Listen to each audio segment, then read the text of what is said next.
Good to see you, students. This is Bakir. Welcome to the fourth lecture of The Age of Industrialization. Students, इस lecture में हमारा topic होगा the pace of industrial change.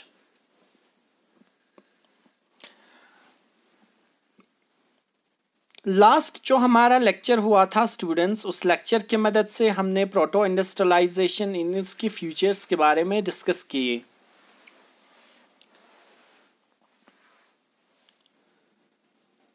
हमारा next topic है pace of industrial change, यानी इस industries growth and production के दौरान किस तरह का रफ्तार हमें देखने को मिला, किस तरह के चेंजेस देखने को मिला, वो हम सब सारी चीज़ें देखने वाले हैं.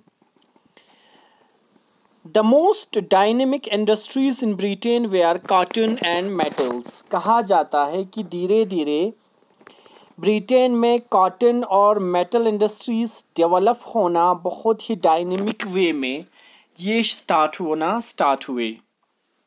यानी कहीं ना कहीं कॉटन के साथ साथ मेटल इंडस्ट्रीज की डेवलपमेंट बहुत ज़्यादा देखने को मिला. The new industries could not displace traditional industries as less than 20% of the total workforce was employed in technologically advance industrial sectors. हालांकि ये कहा जाता है कि उस समय टेक्नोलॉजी कहीं ना कहीं पूरी तरह से आ चुका था, टेक्नोलॉजिकल एडवांसेस पूरी तरह से थे, but on the other hand जो ट्रेडिशनल इंडस्ट्रीज़ था, इनकी जो रफ्तार है, इनकी जो पेस है, वो अभी भी वैसा ही था जैसे पहले थे.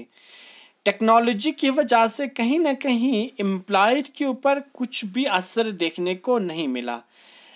इनफैक्ट ये कहा जाता है कि ऑलमोस्ट ट्रेडिशनल इंडस्ट्रीज़ को वो डिस्प्लेस नहीं कर पाए पूरी तरह से. हालांकि टेक्नोलॉजी से चेंजेस तो हुआ, but on the other hand इस टेक्नोलॉजी के कारण, जो न्यू इंडस्ट्रीज़ के कारण ट्रेडिशनल इंडस्ट्रीज़ के ऊपर इतना ज़्यादा असर देखने को नहीं मिला. वजह क्या था? The pace of the change in traditional industries was to growing rapidly as small innovations were the basis of growth in many non-mechanized sectors as pottery, glasswork, furniture making, etc. यानी टेक्नोलॉजी की वजह से काफ़ी हद तक changes आ चुके थे और इससे काफ़ी हद तक हमें असर भी देखने को मिला लोगों के ऊपर. लेकिन कहीं ना कहीं कुछ ऐसे भी लोग थे जो अभी भी जो टेक्नोलॉजिकल एडवांसेस है, टेक्नोलॉजिकल चेंजेस है, उस चेंजेस को एक्सेप्ट नहीं कर रहे थे. इनफैक्ट टेक्नोलॉजी की वजह से जो लोग थे, ऑलमोस्ट 20% से भी ज़्यादा ऐसे भी लोग थे जो अभी भी ट्रेडिशनल इंडस्ट्रीज़ पर डिपेंड था. कारण क्या थे? कारण ये था कि कहीं ना कहीं टेक्नोलॉजी के साथ साथ जो ट्रेडिशनल इंडस्ट्रीज़ थे उनमें भी बहुत ज़्यादा ग्रोथ आ रही थी. ऑन द अदर हैंड बहुत सारी ऐसी चीज़ें था जो मशीन से नहीं बनाया जा सकता था, लाइक पोइट्री है, ग्लास वर्क है, फर्नीचर मेकिंग है. तो ये सारी चीज़ें अभी भी ऐसा था जो टेक्नोलॉजी से इंडस्ट्रीज में नहीं बनाया जा सकता था. Technological changes awkward slowly. Number second ये था कि टेक्नोलॉजिकल चेंजेस काफ़ी स्लोली थे. स्लोली का मतलब ये है स्टूडेंट्स की मैं ये बोलूँ कि अगर रात में हमने ट्रेन बना लिए तो सुबह ट्रेन बन गया और हमने चलाना भी स्टार्ट कर दिए, ऐसा बिल्कुल नहीं था. ट्रेन को बनाने में बहुत साल लगा है, बहुत टाइम लगा है. पहले हम सिर्फ व्हील के समय, पहले तो घोड़ा था, फिर हमने व्हील जो बैलगाड़ी होते हैं, व्हील कास्ट होते हैं, उनको इस्तेमाल करना स्टार्ट कर दिए. फिर धीरे धीरे गाड़ी में कन्वर्ट हुआ, फिर बड़े बड़े आए, फिर रेल आया, फिर जहाज़ आए. तो इस तरह से टेक्नोलॉजी जो पेस के हिसाब से बढ़ा, इनमें टेक्नोलॉजिकल जो चेंजेस थे वो काफ़ी स्लो थे. रातों रात हमने ट्रेन तो नहीं बना लिए थे, बट समहाउ ट्रेन बनाने तक की टेक्नोलॉजी तक हम पहुंचने के लिए हमें काफ़ी साल लगा था.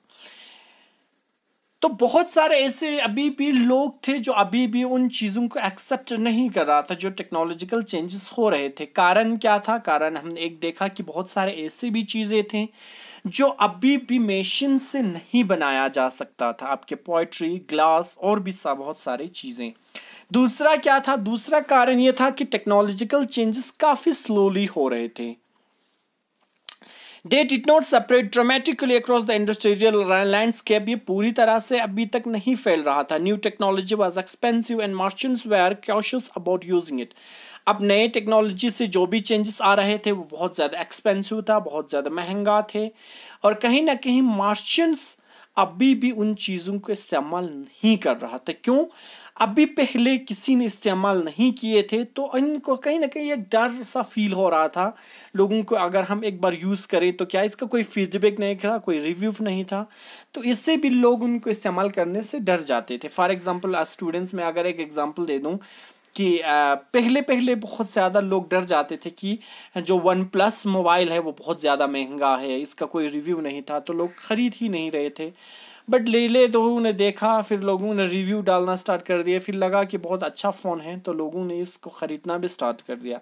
वैसा ही था, वैसा ही क्या था कि टेक्नोलॉजिकल जो चेंजेस आ रहे थे, एक तो वो बहुत ज़्यादा एक्सपेंसिव थे और कभी किसी ने पहले यूज़ ही नहीं किए थे, तो इस वजह से कहीं ना कहीं ये सारी चीज़ें डर रहा था यूज़ करने से। The machines often broke down in repair were costly. अक्सर क्या होता था कि मशीन्स के कोई पुर्जे या कोई जो पार्ट्स होते थे टूट जाते थे तो रिपेयर करने में बहुत ज़्यादा कॉस्टली होता था। They were not as effective as their inventors and manufacturers claimed. इनके जो मैन्युफैक्चरर्स लोग है, जो इन्वेंटर्स है या वो लोग जो मशीन्स बनाते थे, मैन्युफैक्चरर्स थे, वो क्लेम करते थे कि कहीं ना कहीं जो टेक्नोलॉजिकल चेंजेस है वो काफ़ी ज़्यादा इफेक्टिव है, लेकिन कहीं ना कहीं अभी भी लोग उस चीज़ को एक्सेप्ट बिल्कुल नहीं कर रहे थे। The most powerful new technology that enhanced productivity of the labor manifold was slow and accepted by the industrialist. तो हमने क्या देखा? हमने देखा कि अभी भी बहुत सारे ऐसे चीज़ें तो ऑटोमेशन से नहीं बनाया जा सकता था और इसलिए भी अभी भी ट्रेडिशनल इंडस्ट्रीज एग्जिस्ट कर रहे थे। दूसरा, पहले कभी नहीं किसी ने यूज़ नहीं किया था तो लोग कहीं ना कहीं डर रहे थे। दूसरा, कभी भी कोई भी पार्ट्स बनाने ख़राब हो जाते थे तो बनाने में बहुत ज़्यादा कॉस्टली होता था, तो इस वजह से कहीं ना कहीं अभी भी लोग जो टेक्नोलॉजिकल चेंजेस आ रहे थे उन चेंजेस को एक्सेप्ट नहीं कर रहा था। जो मोस्ट पावरफुल न्यू टेक्नोलॉजी जिससे प्रोडक्टिविटी इन्हांस्ड हो रहे थे वो बहुत ही slow and accepted by the industrialist.